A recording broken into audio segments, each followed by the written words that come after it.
থাইল্যান্ডে গিয়ে আমরা ট্রাই করেছিলাম প্রথমবারের জন্য কুমিরের মাংস।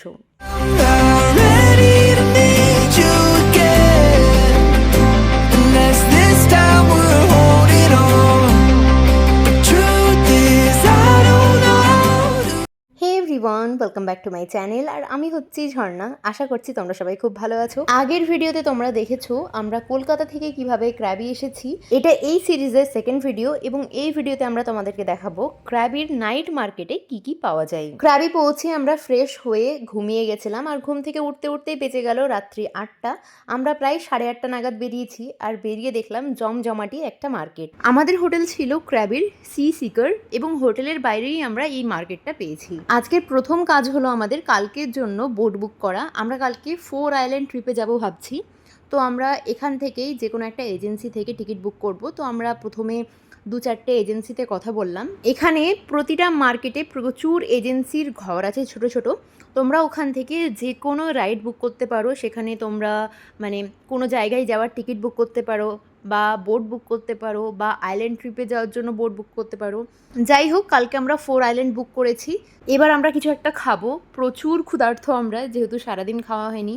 এসেই দুপুরবেলায় ঘুমিয়ে গেছিলাম, তাই আর খাওয়ার টাইমটাও আমরা পাইনি। তো এই মার্কেটেই দেখলাম একটা হালাল দোকান। তো আমরা এখান থেকে নিচ্ছি চিকেন র্যাপ। তোমরা যারা থাইল্যান্ড আসার কথা ভাবছো তারা খাবার নিয়ে চিন্তা করো না, কারণ এখানে প্রচুর হালাল শপ পেয়ে যাবে যেখানে রুচিসম্মত এবং হালাল ফুডই সার্ভ করা হয়। তো আমরা এখান থেকে চিকেন র্যাপটা নিয়েছিলাম, আর এখানে সসের অপশন ছিল।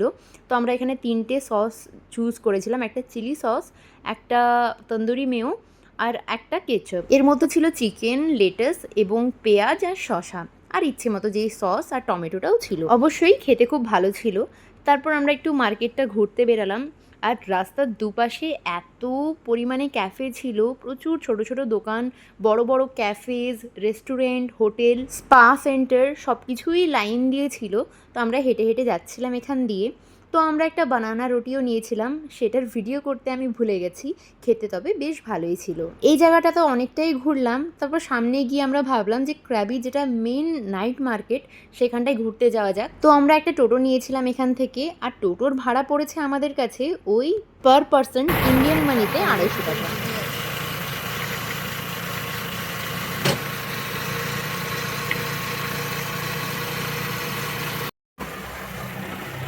স্কুটি রাইডটা তো খুব ভালো লেগেছে। তারপর আমরা পৌঁছে গেছিলাম ক্র্যাবির আওনাং নাইট ল্যান্ডমার্ক মার্কেট। এটা এখানকার খুব ফেমাস একটা মার্কেট। তো এখানে বেশ অনেক রকমের শো হচ্ছিল, যার মধ্যে এখানকার ফেমাস ফায়ার শো দেখেছি আমরা। এটা কিন্তু একটা ফ্রি শো, তোমরা চাইলে শেষে গিয়ে টাকা দিতে পারো, আবার না দিয়েও দেখতে পারো।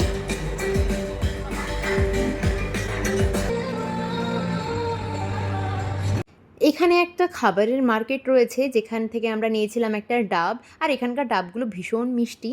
আর এখানে প্রচুর রকমের সি ফুড পাওয়া যাচ্ছিলো, থাই ফুড পাওয়া যাচ্ছিলো, ইন্ডিয়ান ফুডও ছিল। তো এই জায়গাটায় আমরা দেখেছি থাইল্যান্ডের ফেমাস কুমিরের মাংস, যেটা দেখে আমার শরীরটা খারাপ করছিল, মানে স্মেলটা খুবই বাজে লাগছিল। তো আমরা এই মার্কেটটা বেশিটা ঘুরিনি, বেরিয়ে গেছিলাম। তাছাড়াও এখানে বিভিন্ন ধরনের খাবার পাওয়া যাচ্ছিলো, যেটা স্মেল আমার পছন্দ হচ্ছিল না। তো এখান থেকে বেরিয়ে আমরা আরেকটা মার্কেটে গেলাম, মানে একই মার্কেটের মধ্যেই এই সাইডটা হলো ওই শপিং করার জায়গা। এখানে লোকাল প্রচুর দোকান ছিল। তো আমরা এই জায়গাটা ঘুরে ঘুরে দেখছিলাম। তাছাড়াও ইন্ডিয়ান রেস্টুরেন্টের কিন্তু প্রচুর অপশন ছিল। তো আমরা ভেবেছিলাম প্রথমে এখান থেকেই খাবো, তারপর আর খাওয়া হয়নি। আর ঠিক এই জায়গাটাতেই ছিল শেরে পাঞ্জাব। এই মার্কেটটার আকাশে পুরো ঝুলন্ত রিবন দিয়ে সাজানো ছিল, ওই ওপরটায় ভীষণ সুন্দর লাগছিল দেখতে। তারপর আমরা দোকানগুলো ঘুরে ঘুরে দেখছিলাম, খুব অর্গানাইজড ওয়েতে সব কিছু সাজানো ছিল, দেখতেই ভালো লাগছিল। এত কালার কোঅর্ডিনেট করে জিনিসগুলো সাজানো ছিল। তো আমরা একটার পর একটা দোকান ঘুরে ঘুরে দেখছিলাম, আর এখান থেকে আমরা কয়েকটা জিনিস কিনেও ছিলাম।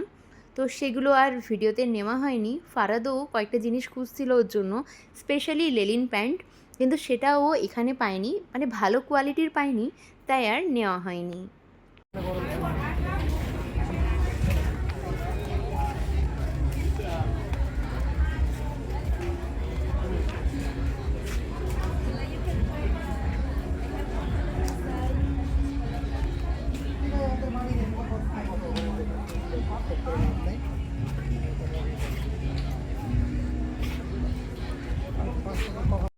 থাইল্যান্ডে দেখছিলাম সবাই খুব কিউট কিউট ড্রেস পরেছিল। তো এই মার্কেটের মানে এই দোকানটায় আমি অনেক কিউট কিউট ড্রেস দেখেছি আর টপ দেখেছি। তো আমি ভাবছিলাম একটা টপ নিজের জন্য নেব, তাই এই দোকানটা থেকে পছন্দ করছিলাম। আমার তো সবই পছন্দ হচ্ছিল, কিন্তু কোনটা নেব সেটা আর বুঝে পাচ্ছিলাম না। শেষে গিয়ে এই 3টে টপের মধ্যে এই সাদার ওপরে লাল লাল যে প্রিন্টটা সেটাই আমি নিয়েছি। এটা হলো একটা পিয়ার্সিংয়ের দোকান। এখানে পুরো বডির যে কোনো পার্টে পিয়ার্সিং করিয়ে দেওয়া হয়। আমার আবার এইসব পছন্দ নয়, তো বেশিক্ষণ আর ওখানে আমি দাঁড়াইনি।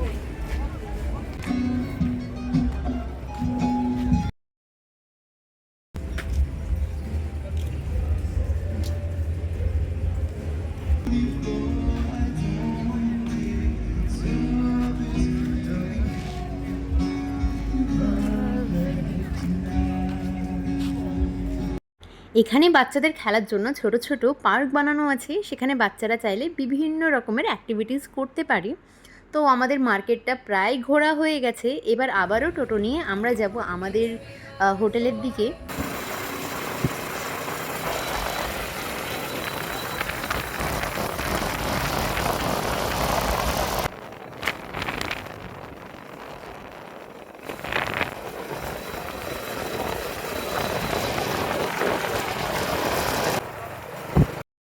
আমরা পৌঁছে গেছি আমাদের হোটেলের কাছে যে মার্কেটটা সেখানেই।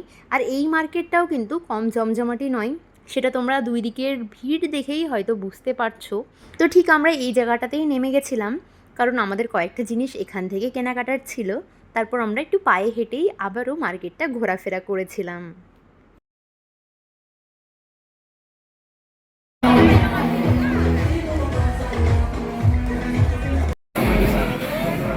রাস্তার দুধারে প্রচুর ইন্ডিয়ান রেস্টুরেন্ট ছিল, তার মধ্যে একটা রেস্টুরেন্ট দেখে আমরা চলে এসেছিলাম।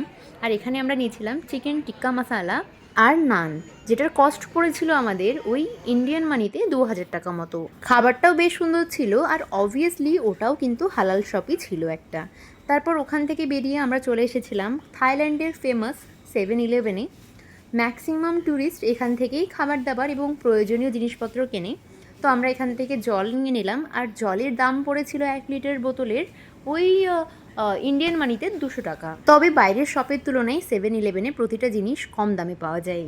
এখন বাজে রাত্রি 1টা, আমরা বুঝতেই পারিনি কখন এতটা রাত্রি হয়ে গেছে। এখনও দেখতে পাচ্ছ পুরো রাস্তায় কত মানুষ, আর ওই দিকটাতে তো আরও জমজমাটি ছিল। এখানে সারা রাত মানুষ পার্টি করে এবং ঘোরাফেরা করে, প্রায় 5টা অবধি কিন্তু এই মার্কেটগুলো চলে, তারপর আস্তে আস্তে বন্ধ হতে থাকে। তো আমরা চলে এসেছি আমাদের হোটেলে। কালকে সকালে আমরা যাব 4 আইল্যান্ড ট্রিপে, যেটা আমাদের এই ট্রিপের সবথেকে বেস্ট ডে হতে চলেছে। তো কালকে কীভাবে গেলাম এবং কি কি করলাম সেটা সমস্তটাই পরের পার্টে দেখাবো। আজকের জন্য এতটাই। ভিডিওটা ভালো লাগলে অবশ্যই আমার চ্যানেলটাকে ফলো করে দিও।